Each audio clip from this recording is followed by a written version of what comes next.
This is Tom Meyer, Superintendent of the Bellevue Community School District in Bellevue, Iowa, coming to you with this week's Believe in the Blue update for the Bellevue Community Schools.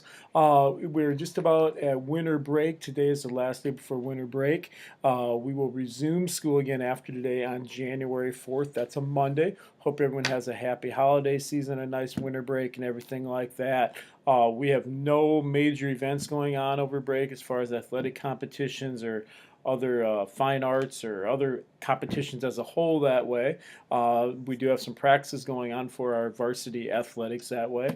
But other than that, we are off that way. So help your kids enjoy the time away from school, get revitalized. We do come back. Second semester ends on January 15th. That's Friday, January 15th. We do not have school on Martin Luther King Day, which is Monday, January 18th. Teachers do have a work day that day, just to keep you informed. And planning ahead, February 12th and February 15th, that's a Friday and a Monday. We do not have school on those days, with February 15th being a President's Day, actually. So just wanted to let you know that. I'll just give you a couple of things to remember over break. One thing, have your kids involved with something that way. I really think that's a key component, whether they're the elementary level, middle school level, high school level. Having them involved helps out in so many ways. And so many times we think, well, there has to be athletics or something like that. Doesn't have to be.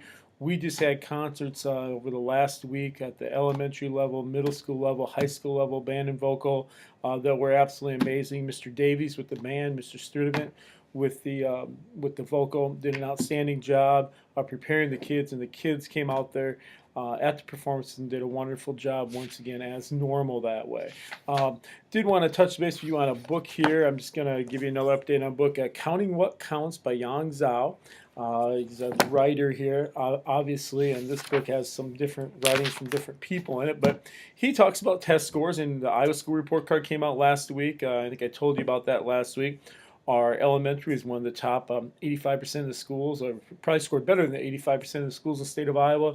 Middle school, high school combined were better than about 60% of the schools in the state of Iowa. So our scores were okay that way. You know, if you look at the elementary, 85 better than 85%. That's not too bad as a whole. We want to be the best. Yet at the same time, I do question the overall accuracy of the tests. I believe we did well. I believe we are doing well, but our learning goes well beyond what happens on the test here. And I think even though we're scoring well there, we are working to improve beyond the normal tests that way, just so you have information that way. And one thing here with the problem with current majors that Yang Zhao talks about is, I'm just going to read a little bit here. One primary purpose of education is to prepare students to become productive citizens.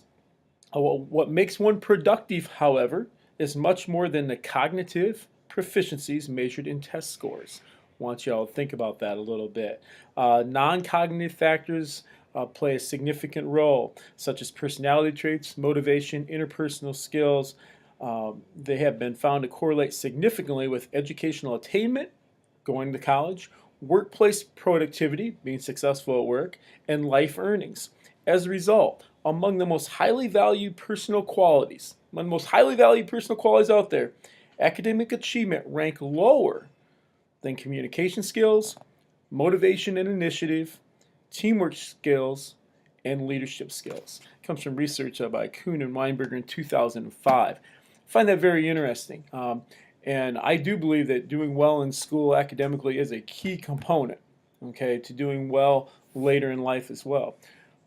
Yet at the same time, we have to recognize different people's skills, different people's abilities, and what their interests are, and design our education system around their needs, or personalize their learning. We're working to do that. That's been a constant conversation here over the last several years, to personalize learning for students, giving students what they need. It's not simply, here's your book, okay, go out and do it. Just fill in the sheets, fill in the answers, and we'll go from there. It's not one correct answer. The future world needs creative and entrepreneurial talents, we need to do more than just simply meet the needs of the test that's given to us and fill in all the right answers. I can get 100% on this test, and I can fill in all the right answers. I can memorize all the right stuff. But tomorrow, do I know what that stuff was? So that is a key component. At the same time, I also recognize that governments and society wants to know how schools are doing. We need some type of assessment to do that. but to strictly rely on one assessment that is strictly based on one correct answer, when we all know there's multiple ways to get a correct answer. I was just talking to my fourth grade son, and he was talking to me about math, and they do different ways of solving math problems, the lattice way, some different ways, and things like that. He goes, you know, I find all kinds of ways to do math problems. He goes, I like this way better than this way, but I know how to do it the other way, and some people like it this way better. The key is, as the teacher said, was so you can solve the problem in your way and make it make sense to you. I think that's the key component right there. So we want to personalize learning. We want to make sure that our students are understanding things that matter, that they can use, and then we also need to personalize learning and meet their interests, make it relevant, and make it real to the students no matter what grade it is. So once again, have a great break out there. We will resume school after today on January 4th. Have an excellent one.